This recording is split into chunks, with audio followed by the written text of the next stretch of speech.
अस्सलामुअलैकुम, न्यूज़ के साथ मैं हूं मिनाहिल रफीक। अमेरिका की 6 रियासतों से मुस्लिम रहनुमाओं की जो बाइडन के खिलाफ मुहिम, मुस्लिम रहनुमाओं ने अमरीकी सदर को इसराइल की हिमायत पर तनकीद का निशाना बनाया। मुहिम में Minnesota, Michigan, Arizona, Wisconsin, Pennsylvania और फ्लोरिडा के मुस्लिम रहनुमा शामिल हैं।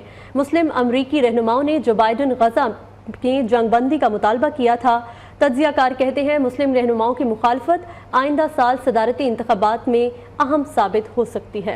फिलिस्तीन में इसराइल मजालिम से दिल बर्दाश्ता फ्रांसीसी शहरी का चाकू से हमला, जर्मन सयाह हलाक। पेरिस में आईफल टावर के करीब हमले से बरतानवी शहरी समेत 2 अफराद शदीद जख्मी हो गए। फ्रांसीसी वजारत दाखिला के मुताबिक मुलजिम इंतहा पसंद था, उसकी मुसलसल निगरानी की जानी चाहिए थी। आगे बढ़ें और बात करें महंगाई के हवाले से। सस्ते बाजारों में महंगाई बेकाबू हो गई है। आलू, प्याज, टमाटर सब कुव्वत खरीद से दूर। सस्ते बाजार गरीबों को रिलीफ देने में नाकाम है। आज सस्ते बाजारों में अशियाए खुर्दनोश की कीमतों का अहवाल बता रही हैं इस्लामाबाद से आयशा शुएब। जी बिल्कुल, इस्लामाबाद के सस्ते बाज़ारों में अशिया खुर्दनोश की कीमतों पर आज न सिर्फ ख़रीदारों के होश उड़ेंगे बल्कि हम सब के होश उड़ने वाले हैं। आज महंगाई का राज एक बार फिर से बरकरार है। अगर आलू की बात की जाए तो आलू 110 रुपये, प्याज 166 रुपये किलो, जबकि टमाटर 116 रुपये किलो के हिसाब से फ़रोख्त किया जा रहा है। इसके साथ साथ लहसुन और अदरक की बात करते चले तो लहसुन जो है वो आज उसकी कीमत 448 रुपये, जबकि अदरक जो है वो 440 रुपये किलो के हिसाब से फरोख्त किया जा रहा है। इसके साथ साथ मटर 180 रुपये किलो उसकी कीमत बताई जा रही है। जितने भी आने वाले इस्लामाबाद के शहरी हैं उनकी तरफ से यही कहा जा रहा है कि हर हफ्ते वो सस्ते बाजारों का इसलिए रुख करते हैं कि यहाँ से हफ्ते भर की खरीदारी जो है वो की जा सके, लेकिन यहाँ पर आकर महंगाई को देखते हुए आज वो एक बार फिर से 2 या 3 दिन की चीज़ें ही यहाँ से खरीद सकते हैं। सस्ते बाजार इंतजामिया की जानिब से इसलिए लगाए जाते हैं कि गरीबों को रिलीफ फराहम किया जाए, लेकिन कीमतें आज भी महंगाई उसी तरह बरकरार है और शहरी गिला करते नजर आ रहे हैं कि हुकूमत को चाहिए फौरी तौर पर इस बढ़ती हुई महंगाई पर काबू पाया जा सके ताकि आवाम के लिए 2 वक्त का खाना जो है वो आसान हो सके। जी आयशा, शुक्रिया आपका। रुख करेंगे कराची का, जहां पर इतवार बचत बाजार में सब्जियों की कीमतें आसमान पर हैं। प्राइस लिस्ट आवेजा होने के बावजूद कीमतों पर अमल दरामद नहीं किया जा रहा है। इस हवाले से मजीद जानते हैं कराची से हमारे नुमाइंदे हमाद यूसुफ से। जी हमाद, बताइएगा। जिस वक्त मैं इतवार बचत बाज़ार में मौजूद हूँ, कराची का जो इतवार बचत बाज़ार है, यहाँ पर जो लोग हैं वो इतवार के रोज़ आते हैं और हफ्ते की पूरा जो है वो सब्ज़ी और फल वगैरह जो है ख़रीद कर जाते हैं। कीमतों की अगर मैं बात करूँ तो बाज़ारों में हस्बे मामूल जो है वो सब्ज़ियों फलों की जो कीमतें हैं वो प्राइस लिस्ट के मुताबिक नहीं है। मेरे कैमरामैन मोहम्मद जुल्फ़िकार आपको दिखाएंगे। इस वक्त जो है सब्ज़ी के बड़े स्टॉल्स हैं। आवाम की जो है छुट्टी के दिन भी बड़ी तादाद इस वक्त बाज़ार में मौजूद है, लेकिन कीमतों के हवाले से कीमतों का जो झोल झाल है वो हस्बे मामूल जो है वो चल रहा है। कीमतों की बात करूं तो आलू, प्याज और टमाटर की जो कीमतें हैं वो 100 का हिस्सा पार कर चुकी हैं, जबकि प्राइस लिस्ट में इनकी कीमतें कम हैं। इस वक्त आलू जो है वो मार्केट में 120 रुपये से 130 रुपये किलो में फ़रोख्त किया जा रहा है, जबकि जो प्याज है वो 150 रुपये किलो में फ़रोख्त की जा रही है। और जो टमाटर है, टमाटर यहाँ पर जो है वो 170 से 180 रुपये किलो में फ़रोख्त किया जा रहा है। खरीदार जो है वो परेशान भी है और ख़रीदार जो है वो शिकायत भी दर्ज करवा रहे हैं। यहाँ मरकजी जो शिकायत दफ्तर है वहाँ पर यही शिकायतें दर्ज करवाई जा रही है कि जो प्राइस लिस्ट आवेजा हैं और उनके हिसाब से जो है यहाँ पर अशिया खुर्दनोश जो फ़रोख्त है नहीं की जा रही है। जी हमाद, शुक्रिया आपका। रुख करेंगे लाहौर का, जहां पर अशियाए खुर्दनोश की कीमतों में इजाफे का सिलसिला जारी है। फलों और सब्जियों की बढ़ती कीमतों से सारिफीन परेशान है। इस हवाले से मजीद जानते हैं अपने नुमाइंदे मोहसिन अवान से। जी मोहसिन, अपडेट कीजिएगा। आज बिल्कुल सब्जियों और फलों की कीमतों में इजाफे का सिलसिला जारी है। अशिया खुर्दनोश की कीमतों में रोजाना की बुनियाद पर होने वाले इजाफे की वजह से सार्फिन परेशान दिखाई देते हैं। गुज़िश्ता 15 दिनों के दौरान मुख्तलिफ अशिया जो है उनकी कीमतों में 12 से 15 रुपये फ़ी किलो इजाफा रिकॉर्ड किया गया है और कुछ अशिया उनकी कीमतें मुसलसल जो हैं वो बढ़ रही हैं। इस वक्त हम शादमान बाजार में मौजूद हैं। यहाँ पर बड़ी तादाद में ठेले लगाए गए हैं और सब्जियाँ जो हैं, फल जो हैं वो फ़रोख्त के लिए रखे गए हैं, लेकिन सार्फिन जो हैं वो परेशान दिखाई देते हैं। अगर हम रेट की बात करें तो आलू जो है 75 रुपये फ़ी किलो, प्याज 135 से 150 रुपये, टमाटर 100 से 125 रुपये, लहसुन 410 और अदरक जो है 430 से 450 रुपये फ़ी किलो। इसी तरह मेथी 100 रुपये, फूल गोभी 66 रुपये और शिमला मिर्च जो है 100 से 125 रुपये फ़ी किलो के हिसाब से मार्केट में दस्तियाब है। आप फलों की बात करें अगर तो जो सेब हैं वो 250 से 300 रुपये फ़ी किलो, अनार 250 से 300 रुपये फ़ी किलो, अमरूद जो है 150 रुपये और केला जो है वो 150 से 200 रुपये फ़ी दर्जन के हिसाब से फ़रोख्त हो रहा है। सार्फिन का कहना है कि जो हुकूमत है वो अशिया खुर्दनोश की कीमतों को कंट्रोल करने में नाकाम नज़र आती है और दुकानदार जो हैं मर्जी के रेट वसूल कर रहे हैं। जो अच्छे मेयार की अशिया हैं उनके ज़्यादा दाम वसूल किए जाते हैं, जो कम मेयार की अशिया हैं वही कहीं कहीं जो है सरकारी रेटनामे के मुताबिक फ़रोख्त की जाती हैं, जिसकी वजह से सार्फिन परेशान दिखाई देते हैं। सार्फिन का कहना है कि हुकूमत कम से कम ग्राम फरोशी को कंट्रोल करने के लिए इक़दाम उठाए। जी मोहसिन, शुक्रिया आपका। मुल्क भर की तरह पेशावर में भी महंगाई का तूफान थमने का नाम नहीं ले रहा है। एक हफ्ते के दौरान दालें 20 से 40 रुपए फी किलो इजाफा रिकॉर्ड किया गया है। हमारे नुमाइंदे लिहाज अली इस वक्त पेशावर में मौजूद हैं, उनसे मजीद तफसीलात जानते हैं। जी लिहाज, अपडेट कीजिएगा। पेशावर सदर के नूतिया बाजार में मैं मौजूद हूँ। अशिया खुर्दनोश की कीमतें हैं कि कम होने का नाम ही नहीं ले रही।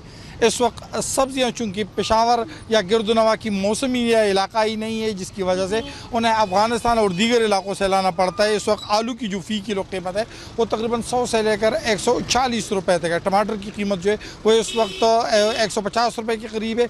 इसके अलावा जो प्याज है उसकी कीमत भी 140 रुपए है और दीगर अशिया खुर्दनोश की कीमत भी इसी तरह है। दालचन्ना जो है उसकी कीमत में 10 रुपये का इजाफा हुआ है गुज़िश्ता एक हफ्ते के दौरान।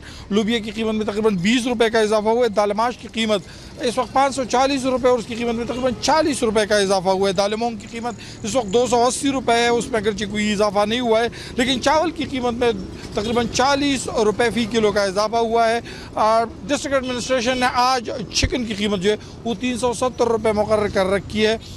इस वक्त पेशावर के मुख्तलिफ मार्केटों में कीमत इस तरह, लेकिन आटे की जो 20 किलो का तेला है उसकी कीमत में मुसलसल इजाफा देखने में आ रहा है और उस वक्त 20 किलो आटे का तेला जो है वो तकरीबन 33 से 3400 रुपये में पेशावर के मुख्तलिफ इलाकों में मिल रहा है। Welcome back. यहाँ पर खबर शामिल करें। वफाकी दारुल हुकूमत में चौथी रेक्टर्स कॉन्फ्रेंस खत्म हो गई। शुरा ने जामियात के बैरून मुल्क कैंपस के क़याम और गैर मुल्की तलबा के पाकिस्तानी तालीमी इदारों में दाखिले के तरीक़ेकार में आसानियाँ पैदा करने की ज़रूरत पर जोर दिया। चेयरमैन HEC, चेयरमैन एफसेप समेत दीगर शुरा ने निज़ामी तालीम की मजबूती के लिए मुख्तलिफ तजावीज़ दी। तालीमी मैदान में चैलेंजेस से निमटने का फार्मूला भी बता दिया।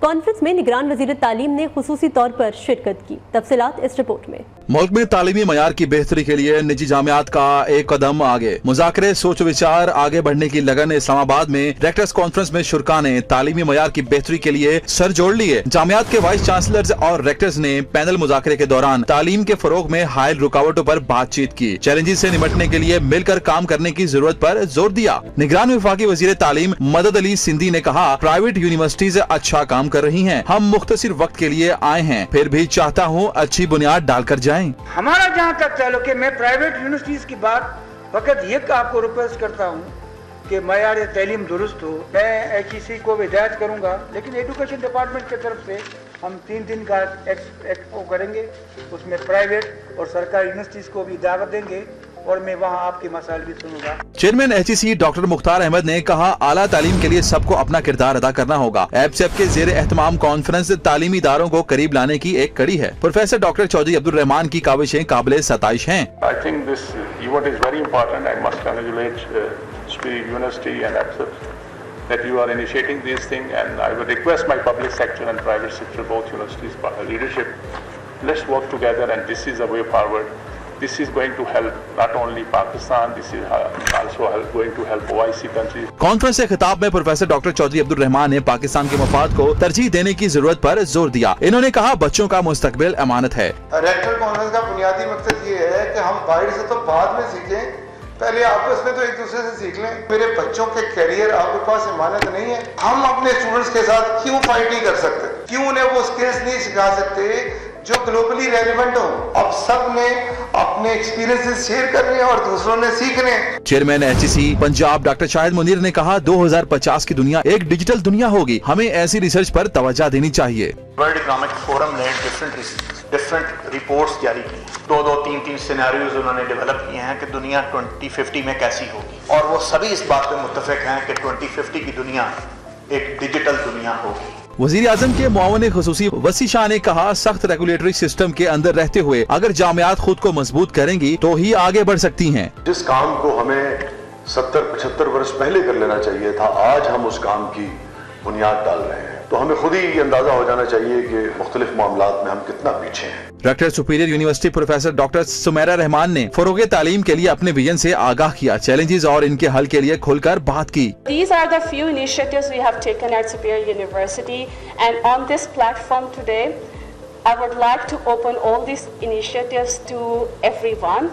You can certainly, you are more than welcome to use the services of different launch pads which we have established across the world, and you can also use the services of our language center. If your students are interested to learn the language, you're more than welcome. Conference में coordinator general COMSATS professor doctor Mohammad Iqbal Chaudhry ने इल्म, महारत और हुनर को बांटने के लिए OIC की रुकन ममालिक की यूनिवर्सिटियों के साथ मुश्तरका प्रोग्राम बनाने की जरूरत पर जोर दिया। From the leadership of higher education sector as well as the government policies that has allowed 39 universities to be visible at the international radar. Kazakhstan के सफीर यरजान कस्ताफन ने खसूसी तौर पर कॉन्फ्रेंस में शिरकत की और OIC रास्तों की जामियात के बाहिमी इश्तराक को नागजीर करार दिया। डायरेक्टर कॉन्फ्रेंस में OIC के 7 ममालिक के वफूद समेत 150 पब्लिक और प्राइवेट सेक्टर यूनिवर्सिटीज के वाइस चांसलर्स और सरबराहान ने शिरकत की। इख्तिताम पर चेयरमैन HEC ने शुरा में सर्टिफिकेट्स और शील्ड तकसीम की और कॉन्फ्रेंस के इनेकाद पर मुंतजमीन को मुबारकबाद पेश की। Welcome back. Karachi arts council में जारी आलमी उर्दू कॉन्फ्रेंस का चौथा और आखिरी रोज है। आज गुलजार की बातें अनवर मकसूद के साथ खुसूसी सेशन होंगे। मजीद बता रही हैं नुमाइंदा न्यूज़ सुमैया खुर्शीद। जी सुमैया, बताइएगा। तहजीब का जो मेला सजा हुआ था आर्ट्स काउंसिल पाकिस्तान कराची में, उसका आज चौथा और आखिरी रोज़ है। आज जो है वो 13 सेशंस होंगे और तकरीबन 6 किताबों की रोनुमाई होगी जिसके 2 सेशंस होंगे। इसके अलावा बुशरा अंसारी से मुलाकात के भी सेशंस होंगे। गुलजार हैं उनकी अनवर मकसूद से गुफ्तगू का भी सेशन होगा। और मैं इस वक्त जॉन एलिया हॉल में मौजूद हूँ। यहाँ पे 500 से ज़ायद जो है कुर्सियाँ लगा दी गई हैं। और इसके अलावा जो इस आज आलमी उर्दू कॉन्फ्रेंस का इख्तिताम है वो इख्तितामिया इजलास के बाद जो है क्लासिकल रक्स पर होगा। और यहाँ पर जो है इस वक्त किताबों के स्टॉल्स लग गए हैं और खाने पीने के स्टॉल्स भी लग गए हैं और लोगों की आमद का सिलसिला शुरू हो गया है क्योंकि आज आखिरी रोज़ है इस मेले का। तो इस मेले का इख्तिताम क्लासिकल रक्स से होगा और जो शुरू है इसमें आज के रोज़ का वो उर्दू की तनकीद के सेशन से जो है वो इफ्तिताह होगा आज के रोज़ का। आज आखिरी और चौथा रोज़ है आलमी उर्दू कॉन्फ्रेंस का। जी सुमैया, बहुत शुक्रिया आपका। इसी के साथ न्यूज़ स्टूडियो से फिल वक्त इतना ही। मज़ीद खबरों और तफसीलात के लिए देखते रहिए न्यू न्यूज़।